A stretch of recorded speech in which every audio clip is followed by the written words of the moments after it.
Okay mga sipag, magandang hapon sa ating lahat. Andito ako ngayon sa resort na Shoreline dito sa Barangay Candayuman, Liloan, Southern Leyte. So ito po yung resort na to.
So dito mayroon din po tong table, 200 lang, then 450 sa cottage.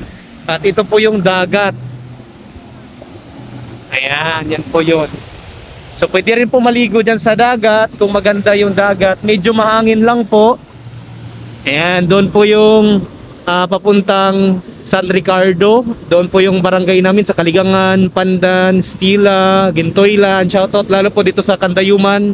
Itong resort na to nandito po sa Candayuman, sa Liloan. So ito po ay harapan ng Anhawan. Ayan, Kabalian, San Juan, St. Bernard, Matagun.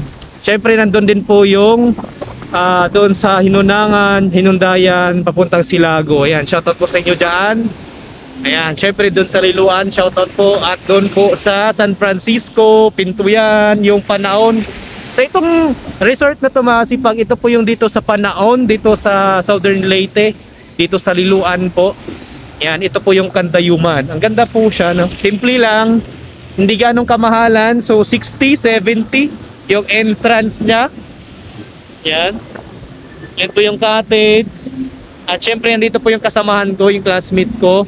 Nagluluto po sila at mamaya tutulungan ko na rin po sila pagkatapos ng ating vlog, yung tour natin. Ayan, ang galing nila.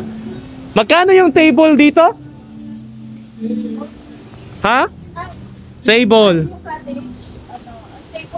Magkano sa table? 200? Ayun, ang alam lang namin dito yung cottage 450. Ayan, yan po. So yan po yung cottage. So yan, so simple lang po siya sa mga taga-Liloan dyan or sa San Francisco or saan man sa gusto na pumasyal dito at mag-try, lalo na po sa buong pamilya. Kung kayo lang po, pwede rin po dito, no? Suluhin nyo po itong resort. Hindi naman po siya ganong kalakihan, pero maganda siya, sulit kasi malapit lang po siya sa dagat. Ayan, no? Unwind naman po siya, lalo na pag maganda yung panahon. So ngayon medyo mahangin, no? Ayan, ano yun? May palutang-lutang, oh. May palutang-lutang mga kasipag. Hindi ko alam kung ano yun. Chokoy ba yun? Ano yun? Parang ulo ng tao. Ayan. So yan po mga kasipag. At ako ngayon ay magluluto at tutulungan ko na yung aking mga classmate, yung mga friend natin. Doon po kami magluluto. Doon po yung lutuan. At may CR din po, 4. Ayan po, pwede po kayo dito dumayo dito sa Barangay Candayuman, Liloan, Southern Leyte. Ayan, God bless po sa ating lahat mga sipag.